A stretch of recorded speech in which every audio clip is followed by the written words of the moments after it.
Roads? It's the Ernest Hancock Show. Where we're going, there aren't any roads. Yeah,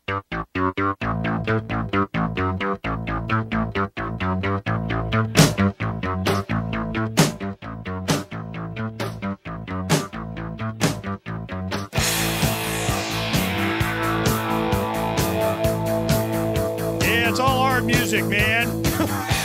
They're going, yeah, I remember that. High school. You know, I want to get right to, we're all of the opinion that this is going to go down. It's going to go down relatively quickly. When it happens, I mean, you hear me a lot of times say it won't happen all at once, but it will happen overnight. Well, a lot of people don't, what the heck does that mean? I'm going, you see all the signs, all the preparation, all the stuff. It's all out there. But then sooner or later, all of a sudden, you wake up in the morning and silver's $50. Almost happened. It went down, going back up and down and up, and blah, blah, blah, blah, blah. The only thing you need to know is the government going to stop spending? Heck no. So what do you think is going to happen? Well, it's, silver went down. That just means buy more silver, So now we're looking at a situation where Gregg has, eclipsed all of us. I mean, he's been on Lone Prairie for over a decade and, able to survive. Power goes out for 5 days. He's like, yeah, whatever. That's why you got candles, right? So this is, you live a different kind of life. You're more in tune with, nature. I mean, you're, it's raining today. Guess what? I'm not working whatever the heck I was planning to do. I'll do something else. So this is, a totally different lifestyle that we've got to live vicariously through him. Yes, it can be done. I've gone to visit his farm a couple times. I mean, we get it. All right. My kids have gone through, on their way driving around after high school and stopped by Gregg's. Say, what's up? So I'm glad that they got to experience that. Now, I want to talk to someone that's been in the machine, at the tip of the spear of the machine, that sees what's happened in other countries on the ground as they were going through the same thing, a collapse of government and what it's like and what they got to prepare for.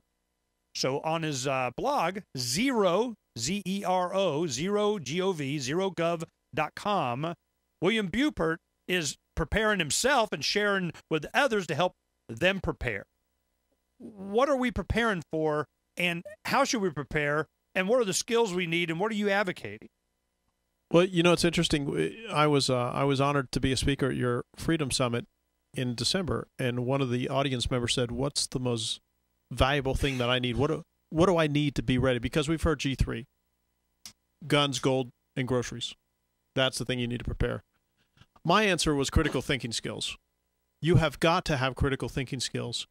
You can have the finest arsenal in the world. You can have all the food you can dare put up. You can have piles and mountains of gold and silver.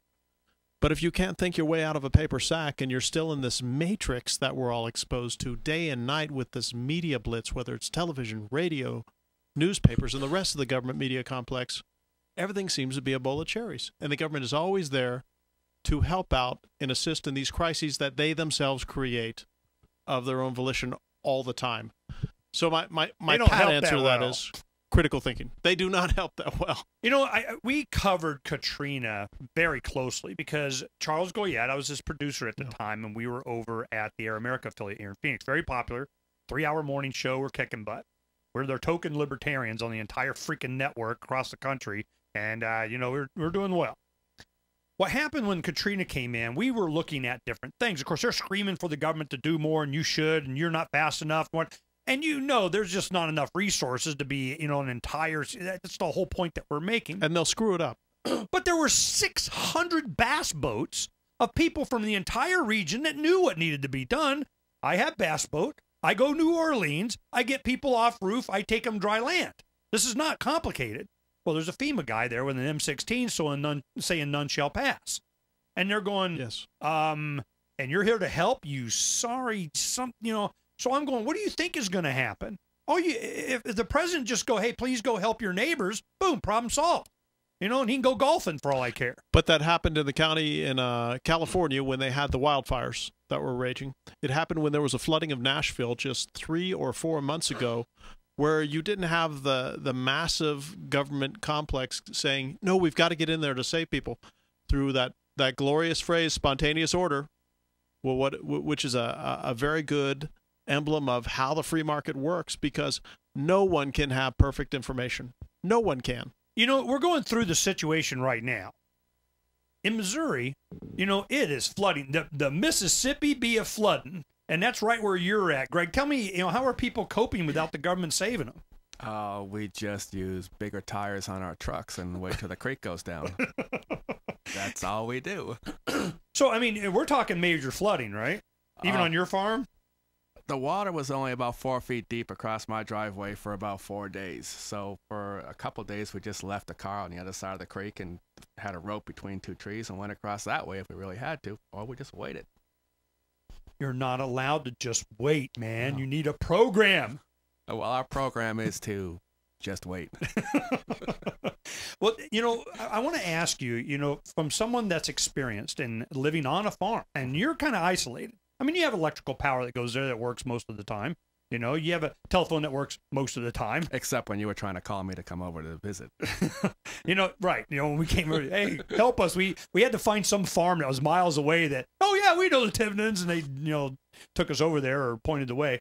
You know, I'm wondering, is it a different, are you deprived of a lifestyle? I mean, do you really have to give up your sovereignty as an individual to a government so that, you know, 5, 10, 20, even 30 days out of the year that you're not inconvenienced? I mean, is that what you're giving up? Well, actually, during the floods, I found it very convenient. I wasn't annoyed by anybody. We actually kind of enjoyed it. We did lose power when big winds come through and took down the whole forest around us.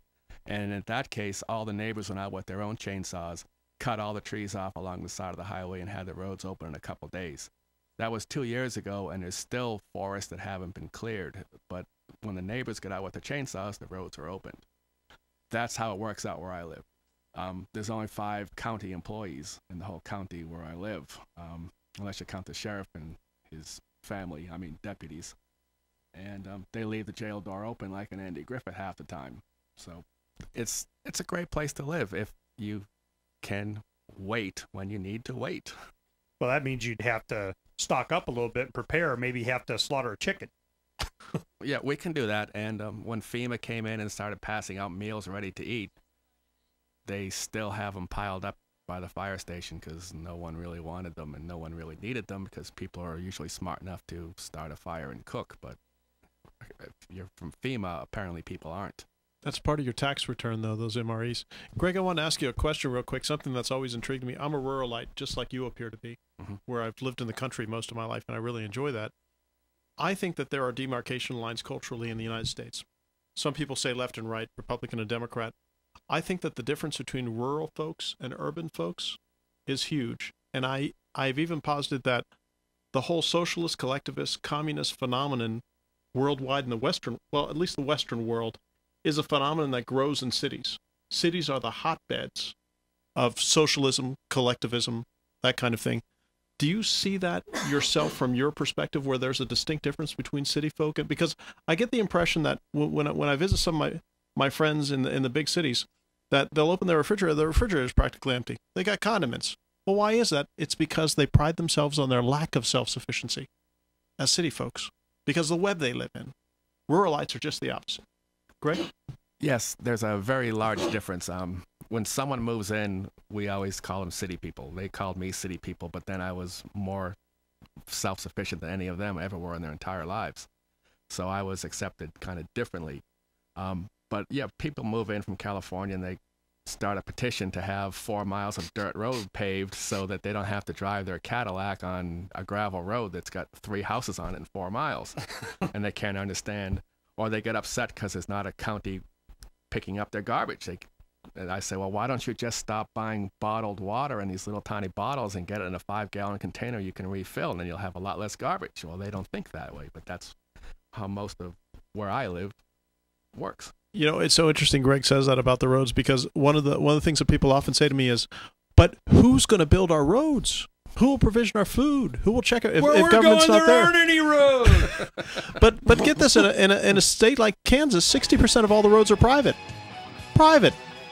My road's private. I had a 1/4-mile long driveway when I was in North Idaho. Private. I maintained it myself. Guess what? It didn't go into ruin because I needed it. You know, we need to continue to talk about this stuff because this is where we're going. You know, whether you like it or not, you know, this is where America is going. Is it a bad place? Well, the government's going to try and convince you that it is. But what happens when America gets self-sufficient again? Got chick. Yes! You need to get some and a garden. Oh yeah. And we're growing tobacco because I'm rolling my own cigars because I can. Well, we'll make sure we'll put that bad boy out here. When we get the first ones, but it might take a little while. You guys stay right there. There's going to be more great conversation. We come back here on Declare Your Independence.